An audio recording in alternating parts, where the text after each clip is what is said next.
আর আমি তুলে ধরছি এই মুহূর্তের ছবি বাংলাদেশ হাই কমিশনের বাইরে কিছুক্ষণ আগে পর্যন্ত ভয়ঙ্কর বিক্ষোভ দেখানো হয়। বাংলাদেশে হিন্দু যুবক খুনের প্রতিবাদে রাজ্য জুড়ে সনাতনীদের গর্জন, তার ছবি দেখতে পাওয়া গেল কিছুক্ষণ আগেই। দীপু দাস খুনে দোষীদের ফাঁসির দাবি এবং হিন্দু খুনের বদলা চাইছে এই রাজ্য থেকে বিজেপি নেতৃত্ব এবং শুভেন্দু অধিকারীর নেতৃত্বে এই বিক্ষোভ মিছিল আয়োজন করা হয়েছিল। এই মুহূর্তে বাংলাদেশ হাই কমিশনের বাইরে দেখতে পাচ্ছেন একদিকে নিরাপত্তার কড়াকড়ি রয়েছে। এটা বাংলাদেশ নয়, এটা ভারতবর্ষ, এটা পশ্চিমবঙ্গ, সেই জন্য এখানে আইন কানুন তবু আছে। এত সহজ নয় কোনো হাই কমিশনের সামনে বিক্ষোভ করা, কিন্তু সেখানে সেই জন্য দেখুন এখানেও আটকানো হয়েছে, কিন্তু প্রতিবাদ চলছে এবং উত্তর দিতে হবে। বাংলাদেশ হাই কমিশনকে উত্তর দিতে হবে তাদের দেশে কি চলছে। এবং সব থেকে বড় কথা যে সেখানেও ভারতের হাই কমিশন, সেখানে পর্যন্ত ভারতের হাই কমিশনের বাইরে ভয়ঙ্কর কিছু অসভ্যতা চলেছে বিগত কয়েকদিন ধরে। অর্থাৎ তারা যদি মনে করে যে সবকিছু এমনি এমনি করে তারা পার পেয়ে যাবে, ছোট দেশ বলে, ভারত স্নেহ করে বলে, ভারত জন্মদাতা দেশ বলে, এত সহজ তো নয়। আমি একটুখানি অডিওটা আপ করতে বলবো কি অবস্থা বেগবাগানের বাইরে, যেখানে বাংলাদেশ হাই কমিশন রয়েছে, সেই বাংলাদেশ হাই কমিশনের বাইরে প্রতিবাদ কর্মসূচি চলছে এবং সেখানে দেখুন মোহাম্মদ ইউনূসের কুশপুত্তলিকা বানিয়ে নিয়ে যাওয়া হয়েছে। সেখানে চোখে চোখ রেখে মানুষজন জবাব চাইছে। বাংলাদেশ হাই কমিশনের সামনে প্রতিবাদ মিছিল চলছে। কেন একটানা বাংলাদেশে হিন্দু হত্যা হবে, কেন হিন্দুদের বদ্ধভূমি হয়ে গেছে বাংলাদেশ, তার প্রতিবাদ করছেন এই পারের ভাই বোনেরা। এমনকি রাজনৈতিক দলের তরফ থেকে শুভেন্দু অধিকারী পর্যন্ত সেখানে উপস্থিত রয়েছেন, তিনি পর্যন্ত নেতৃত্ব দিচ্ছেন। দীপু দাসকে কেন খুন করা হলো? দীপু দাস হিন্দু ঘরের ছেলে। ঘটনাচক্রে দীপু দাস বাংলাদেশ ছেড়ে কখনো যাওয়ার কথা ভাবেনি। দীপু দাস হিন্দু হলেও শত রকমের সমস্যা এলেও প্রবল প্রতিবন্ধকতার মধ্যে দীপু দাস তাদের মধ্যে ছিলেন না। দীপু দাস এবং তার পরিবারের লোকজনেরা, তার বাবা, কাকা, দাদু, দিদিমা, তারা কিন্তু মাটি কামড়ে পড়েছিলেন বাংলাদেশে। তারা বাংলাদেশ থেকে পালাতে চাননি, তারা ভারতের আশ্রয় চাননি। দীপু দাস বাংলাদেশের একটি হিন্দু ছেলে যে চিরকাল চেয়েছিল যে নিজের দেশ থেকে আমি কোনোভাবে কোনো কারণে বেরোবো না, যেমনই হোক মিলেমিশে নিজের দেশে থাকবো। সুযোগ অনেক থাকলেও দীপু দাসরা পালায়নি। দীপু দাসেরা বাংলাদেশের মাটি কামড়ে পড়েছিল আর তার মাসুল গুনতে হলো। আর দীপু দাসকে শ্রমিকের অধিকার রক্ষার জন্য আন্দোলন করছিল দীপু দাস, যাতে শ্রমিকদের অধিকার সুরক্ষিত হয়। সেই শ্রমিকের অধিকার সুরক্ষিত হয়, এতে এত সমস্যা হয়ে গেল কারখানা কর্তৃপক্ষের যে দীপু দাসের বিরুদ্ধে একটা মিথ্যে অভিযোগ করে, মিথ্যে মামলা করে, মিথ্যে অভিযোগ করে তাকে ফাঁসিয়ে দেওয়া হলো। আর অনেক অজস্র যারা উগ্র গোড়া ধর্মীয় গোড়াবিদদের মধ্যে রয়েছে তারা কিচ্ছু শুনলো না, জানলো না। দীপু দাসকে পুলিশের হেফাজত থেকে বার করে নিয়ে গিয়ে টানতে টানতে নগ্ন করে তাকে মারধর করা হলো। তারপর প্রকাশ্য রাস্তায় ফুটপাতের ওপর গাছে বেঁধে মারা হলো। যখন তার শরীরে আর প্রাণ নেই তখন তার নগ্ন রক্তাক্ত শরীরটাকে খড় দিয়ে আগুন দিয়ে জ্বালিয়ে দেওয়া হলো। আর তারপর তাদের কি উল্লাস, কি উল্লাস, ধর্মীয় স্লোগান, উল্লাস। একজন দেখলে মনে হবে না যে আমরা কোথায় রয়েছি, এটা কি পাকিস্তান, সিরিয়া, অন্য কোনো জায়গা? সেই ফেলে আসা 90-এর দশকের কোনো তালিবানি শাসন, কারণ তালিবানরা এখন আর এরকম নেই, তারাও ভুল পথে ফিরে এসছে। এরা কারা, কোন সময়, কোন দশকে, কোন মধ্যযুগে বাস করছে এরা? সেই মধ্যযুগীয় নারকীয় উল্লাসের সাক্ষী থেকেছে গোটা বিশ্ব। ভারত ছেড়ে দিন, পৃথিবীর তাবর ইংরেজি সংবাদ মাধ্যমে পর্যন্ত এই খবর হেডলাইন্স হয়েছে। হিন্দু হওয়ার অপরাধে বাংলাদেশে জ্বালিয়ে পুড়িয়ে দেওয়া হয়েছে এক হিন্দু ছেলেকে, মিথ্যে মামলা করে। সে কারখানায় অধিকার রক্ষার লড়াই করছিল, কারখানার শ্রমিকদের জন্য সে লড়াই করছিল, তাকে মিথ্যে মামলায় ফাঁসানো হয়। পরিবারের একমাত্র উপার্জনকারী এক যুবক, হিন্দুর ওপর এরকম অত্যাচার যখন হচ্ছে তখন গোটা বিশ্ব জুড়ে নিন্দে হচ্ছে, এবং আমাদের এখানেও বাংলাদেশ হাই কমিশন সেখানে দখল করছে, হাই কমিশনের বাইরে সেখানে বিক্ষোভ কর্মসূচি চলছে। কি বলছে সেখানে হিন্দু সনাতনীরা?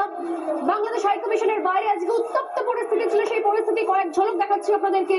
কি বার্তা দিচ্ছেন তারা, কি বক্তব্য তাদের, একবার শোনাবো, শুনুন। এখন আমরা সনাতনরা পুরো রাস্তায় নেমে আছি এই দুর্দশার জন্য। আগামী দিন আমরা লড়তে বসেছি, যার জন্য আজকে যে আমরা মত সম্মেলন থেকে নিয়ে সমস্ত সব আমরা সনাতন ধর্ম এক হয়েছি। তাই বলছি হিন্দু হিন্দু এক হও। এখন যেভাবে বাংলাদেশে হিন্দুদেরকে জমিনে ঘিরতে নিয়ে গেছে, এইভাবে দেশের প্রধানমন্ত্রীকে আমরা নিয়ে যাচ্ছি। দরকার পড়লে দেশের পূর্ণবর্তী যদি আমরা পেয়ে যাই, প্রধানমন্ত্রীকে এরকমই নিয়ে যাবো। হ্যাঁ, মোহাম্মদ ইউনুস তো এইখানে মোহাম্মদ বেগম মমতা ভালো মুখ্যমন্ত্রী, বাংলাদেশের মোহাম্মদ ইউসুফ প্রধানমন্ত্রী। কিন্তু এখানে হিন্দুদের উপরে হামলা হচ্ছে, বাংলাদেশও হিন্দুদের উপরে হামলা হচ্ছে। এই নৃশংস হত্যাকাণ্ডের তীব্র সমালোচনা করছি। যতক্ষণ না পর্যন্ত দোষীরা শাস্তি পাচ্ছে, ততক্ষণ পর্যন্ত আমাদের এটা জারি থাকবে। কি পরিস্থিতি এই মুহূর্তে বুঝতে পারছেন? আমি বলছি যারা এখনো পর্যন্ত ভাবছেন যে বাংলাদেশ নিয়ে আন্দোলন করা দরকার বা বাংলাদেশ নিয়ে আন্দোলন করে এপার থেকে কি হবে হিন্দু সুরক্ষার জন্য, হিন্দু অধিকারের জন্য, তাদেরকে বলবো গতকালের ঘটনা ভুলে গেছেন নাকি?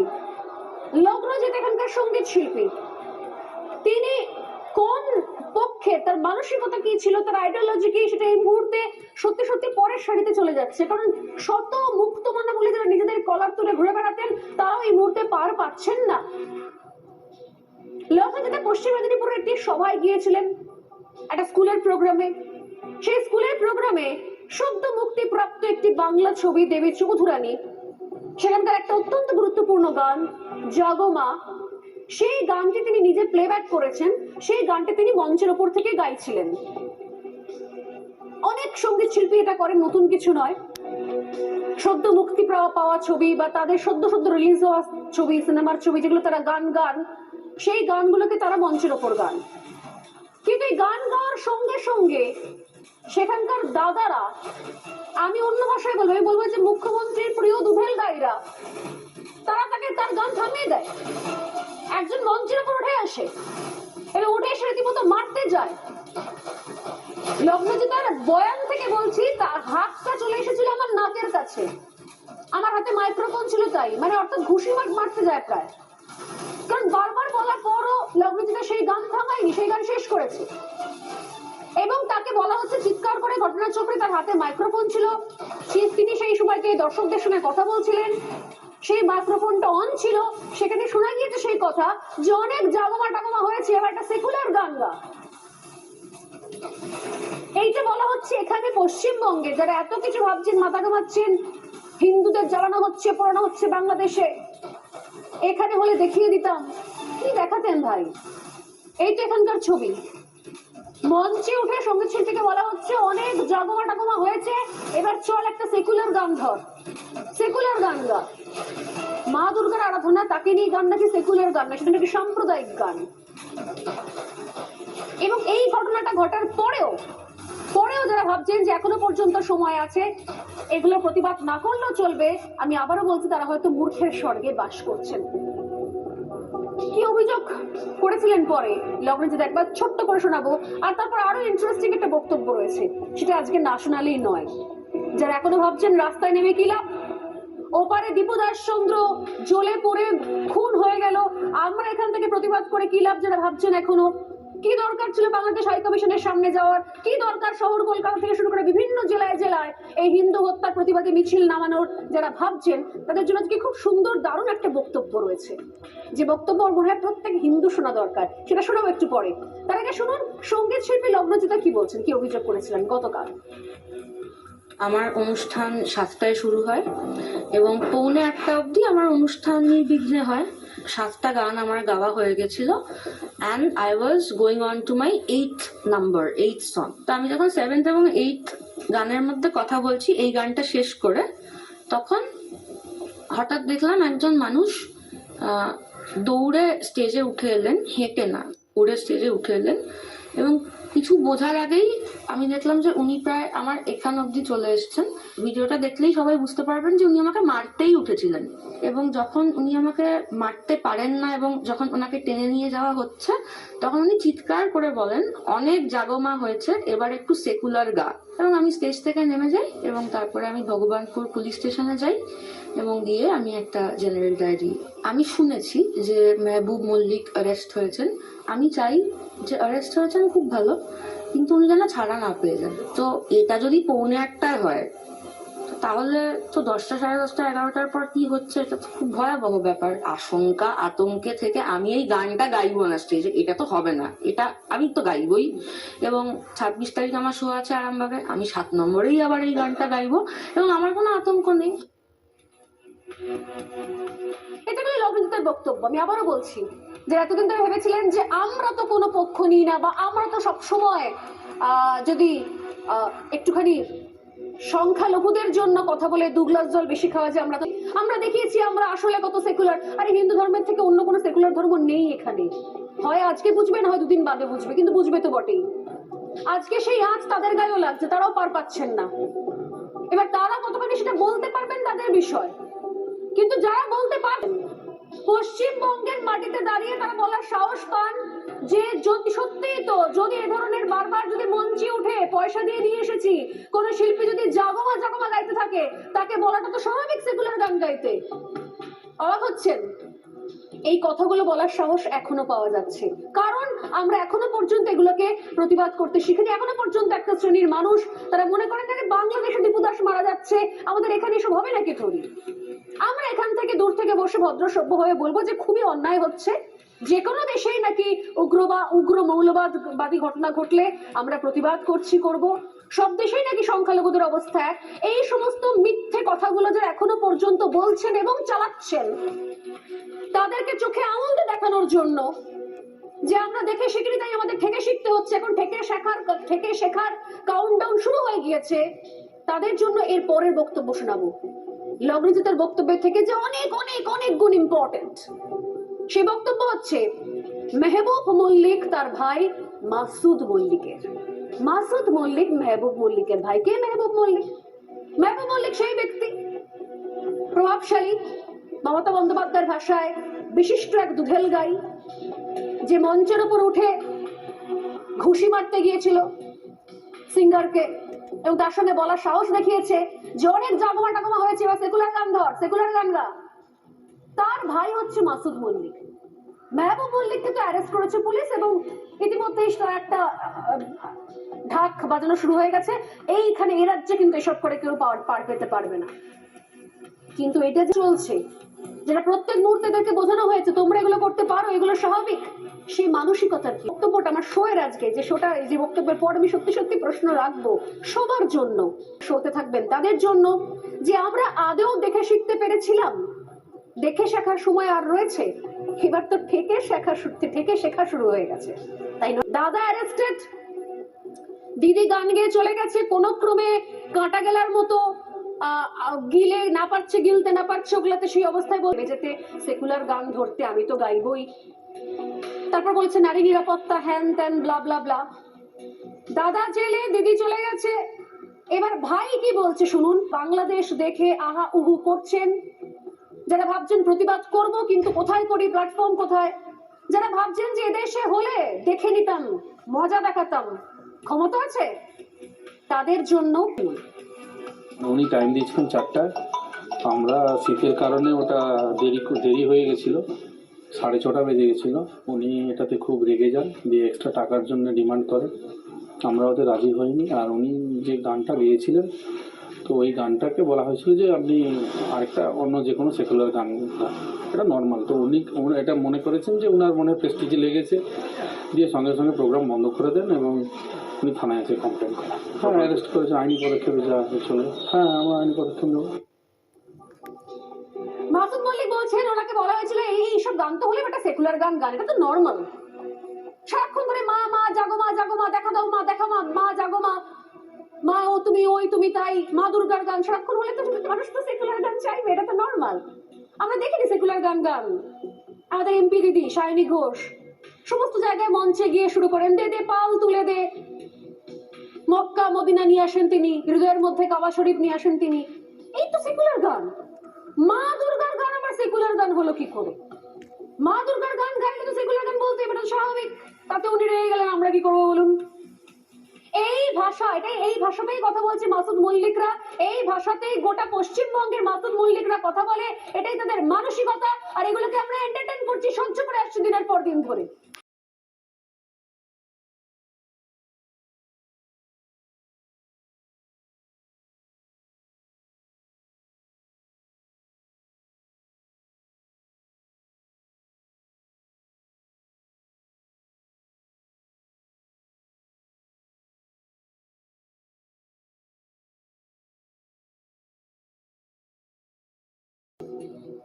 কি পরিস্থিতি এই মুহূর্তে বুঝতে পারছেন? আমি বলছি যারা এখনো পর্যন্ত ভাবছেন যে বাংলাদেশ নিয়ে আন্দোলন করা দরকার বা বাংলাদেশ নিয়ে আন্দোলন করে এপার থেকে কি হবে হিন্দু সুরক্ষার জন্য, হিন্দু অধিকারের জন্য, তাদেরকে বলবো গতকালের ঘটনা ভুলে গেছেন নাকি?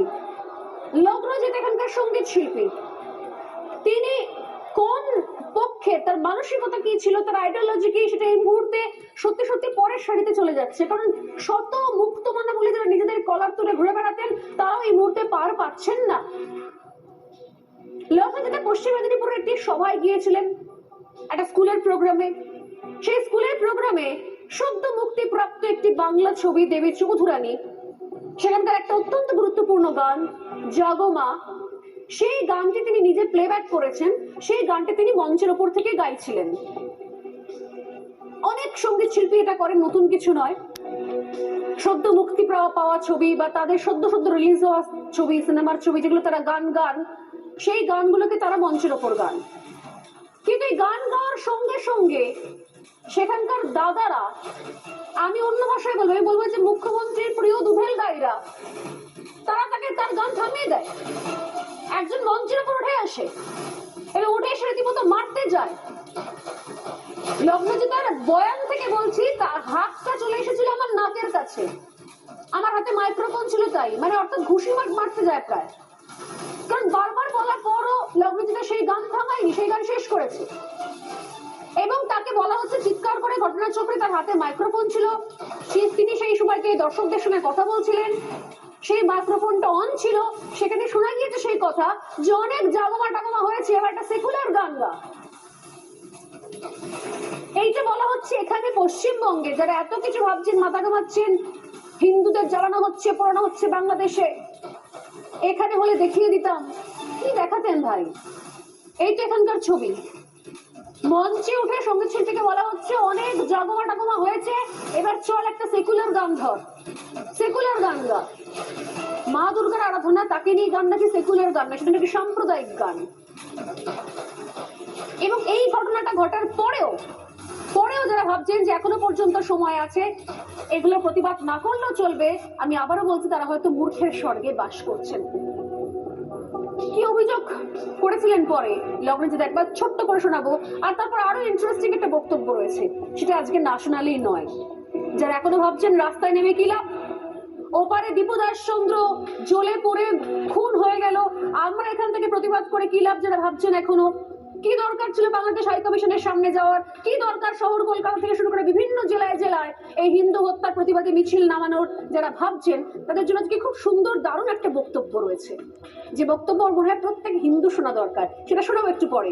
তার আগে শুনুন সঙ্গীত শিল্পী লগ্নজিতা কি বলছেন, কি অভিযোগ করেছিলেন গতকাল। আমার অনুষ্ঠান 7টায় শুরু হয় এবং 1:45 অবধি আমার অনুষ্ঠান নির্বিঘ্নে হয়। 7টা গান আমার গাওয়া হয়ে গেছিল and I was going on to my 8th song. তো আমি যখন 7th এবং 8th গানের মধ্যে কথা বলছি, এই গানটা শেষ করে, তখন হঠাৎ দেখলাম একজন মানুষ দৌড়ে স্টেজে উঠে এলেন, হেঁটে না, উড়ে স্টেজে উঠে এলেন, এবং কিছু বোঝার আগেই আমি দেখলাম যে উনি প্রায় আমার এখান অবধি চলে এসেছেন। ভিডিওটা দেখলেই সবাই বুঝতে পারবেন যে উনি আমাকে মারতেই উঠেছিলেন, এবং যখন উনি আমাকে মারতে পারেন না এবং যখন ওনাকে টেনে নিয়ে যাওয়া হচ্ছে, তখন উনি চিৎকার করে বলেন অনেক জাগমা হয়েছে, এবার একটু সেকুলার গা। এবং আমি স্টেজ থেকে নেমে যাই এবং তারপরে আমি ভগবানপুর পুলিশ স্টেশনে যাই এবং গিয়ে আমি একটা জেনারেল ডায়েরি। আমি শুনেছি যে মেহবুব মল্লিক অ্যারেস্ট হয়েছেন, আমি চাই যে অ্যারেস্ট হয়েছেন খুব ভালো, কিন্তু উনি যেন ছাড়া না পেয়ে যান। তো এটা যদি 1:45 হয়, তো তাহলে তো 10টা, 10:30, 11টার পর কি হচ্ছে, এটা তো খুব ভয়াবহ ব্যাপার। আশঙ্কা আতঙ্কে থেকে আমি এই গানটা গাইবো না স্টেজে, এটা তো হবে না, এটা আমি তো গাইবই। এবং 26 তারিখ আমার শো আছে আরামবাগে, আমি 7 নম্বরেই আবার এই গানটা গাইবো। এবং আমার কোনো আতঙ্ক লগ্নজিতের বক্তব্য আমি আবারও বলছি, যে এতদিন ধরে ভেবেছিলেন যে আমরা তো কোনো পক্ষ নিই না, বা আমরা তো সবসময় যদি একটুখানি সংখ্যালঘুদের জন্য কথা বলে 2 গ্লাস জল বেশি খাওয়া যায়, আমরা দেখিয়েছি আমরা আসলে কত সেকুলার। আরে হিন্দু ধর্মের থেকে অন্য কোনো সেকুলার ধর্ম নেই এখানে। হয় আজকে বুঝবে, না হয় 2 দিন বাদে বুঝবে, কিন্তু বুঝবে তো বটেই। আজকে সেই আজ তাদের গায়েও লাগছে, তারাও পার পাচ্ছেন না। এবার তারা কতখানি সেটা বলতে পারবেন তাদের বিষয়, কিন্তু যারা বলতে পারেন পশ্চিমবঙ্গের মাটিতে দাঁড়িয়ে তারা বলার সাহস পান যে যদি সত্যিই তো যদি এ ধরনের বারবার যদি মঞ্চে উঠে পয়সা দিয়ে নিয়ে এসেছি কোন শিল্পী যদি জাগমা জাগমা গাইতে থাকে, তাকে বলাটা তো স্বাভাবিক সেকুলার গান গাইতে। অবাক হচ্ছেন? এই কথাগুলো বলার সাহস এখনো পাওয়া যাচ্ছে, কারণ আমরা এখনো পর্যন্ত এগুলোকে প্রতিবাদ করতে শিখিনি। এখনো পর্যন্ত একটা শ্রেণীর মানুষ তারা মনে করেন যে বাংলাদেশে দীপু দাস মারা যাচ্ছে, আমাদের এখানে এসব হবে নাকি থরি। আমরা এখান থেকে দূর থেকে বসে ভদ্র সভ্য হয়ে বলবো যে খুবই অন্যায় হচ্ছে। যে কোনো দেশেই নাকি উগ্র মৌলবাদী ঘটনা ঘটলে আমরা প্রতিবাদ করব। সব দেশেই নাকি সংখ্যালঘুদের অবস্থা এক। এই সমস্ত মিথ্যে কথাগুলো যারা এখনো পর্যন্ত বলছেন এবং চালাচ্ছেন, তাদেরকে চোখে আঙুল দিয়ে দেখানোর জন্য যে আমরা দেখে শিখিনি, তাই আমাদের থেকে শিখতে হচ্ছে। এখন থেকে শেখার কাউন্টডাউন শুরু হয়ে গিয়েছে। তাদের জন্য এর পরের বক্তব্য শোনাবো, লগ্নজিতের বক্তব্যের থেকে যে অনেক অনেক অনেক গুণ ইম্পর্টেন্ট। সে বক্তব্য হচ্ছে মেহবুব মল্লিক তার ভাই মাসুদ মল্লিকের। মাসুদ মল্লিক মেহবুব মল্লিকের ভাই। কে মেহবুব মল্লিক?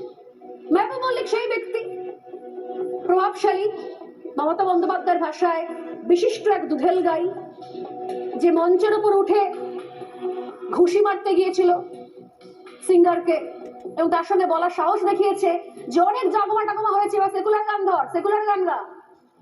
তার ভাই হচ্ছে মাসুদ মল্লিক। মেহবুব মল্লিককে তো অ্যারেস্ট করেছে পুলিশ, এবং ইতিমধ্যেই একটা ঢাক বাজানো শুরু হয়ে গেছে। এইখানে এ রাজ্যে কিন্তু এসব করে কেউ পার পেতে পারবে না। কিন্তু এটা যে চলছে, যেটা প্রত্যেক মুহূর্তে এদেরকে বোঝানো হয়েছে তোমরা এগুলো করতে পারো, এগুলো স্বাভাবিক, সেই মানসিকতার কি বক্তব্যটা আমার শোয়ের আজকে যে শোটা, যে বক্তব্যের পর আমি সত্যি সত্যি প্রশ্ন রাখবো সবার জন্য, শোতে থাকবেন তাদের জন্য, যে আমরা আদেও দেখে শিখতে পেরেছিলাম। দেখে শেখার সময় আর রয়েছে? এবার তো থেকে শেখা শুরু হয়ে গেছে, তাই না? দাদা অ্যারেস্টেড, দিদি গান গেয়ে চলে গেছে, কোন ক্রমে কাঁটা গেলার মতো গিলতে না পারছে ওগুলাতে, সেই অবস্থায় বলবে যেতে সেকুলার গান ধরতে আমি তো গাইবই। তারপর বলছে নারী নিরাপত্তা, হ্যান ত্যান, ব্লা ব্লা ব্লা। দাদা জেলে, দিদি চলে গেছে, এবার ভাই কি বলছে শুনুন। বাংলাদেশ দেখে আহা উহু করছেন যারা ভাবছেন প্রতিবাদ করব, কিন্তু কোথায় করি, প্ল্যাটফর্ম কোথায়। যারা ভাবছেন যে এদেশে হলে দেখে নিতাম, মজা দেখাতাম, ক্ষমতা আছে, তাদের জন্য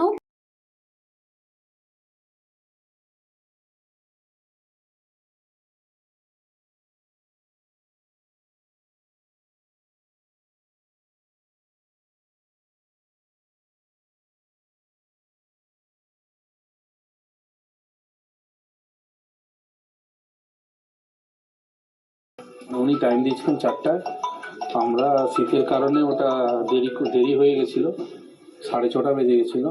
উনি এটাতে খুব রেগে যান, দিয়ে এক্সট্রা টাকার জন্য ডিমান্ড করেন।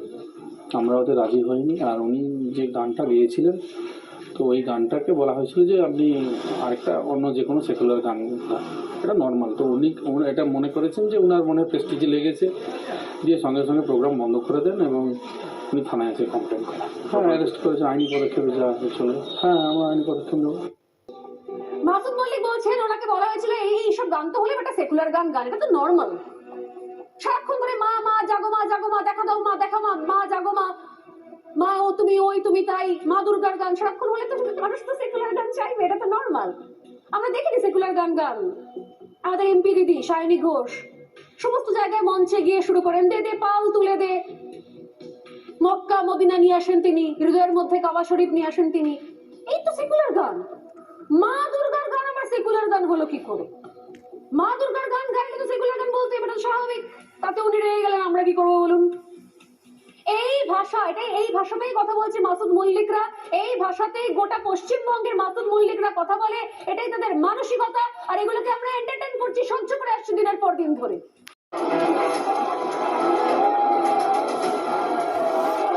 কিভাবে মেরেছে?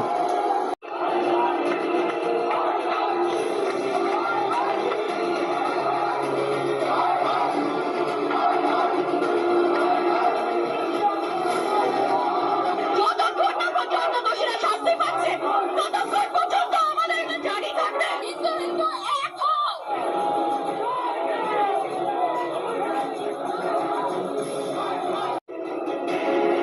একজন গায়িকা তিনি জাগো মা গাইছেন, বলছে এটা সাম্প্রদায়িক।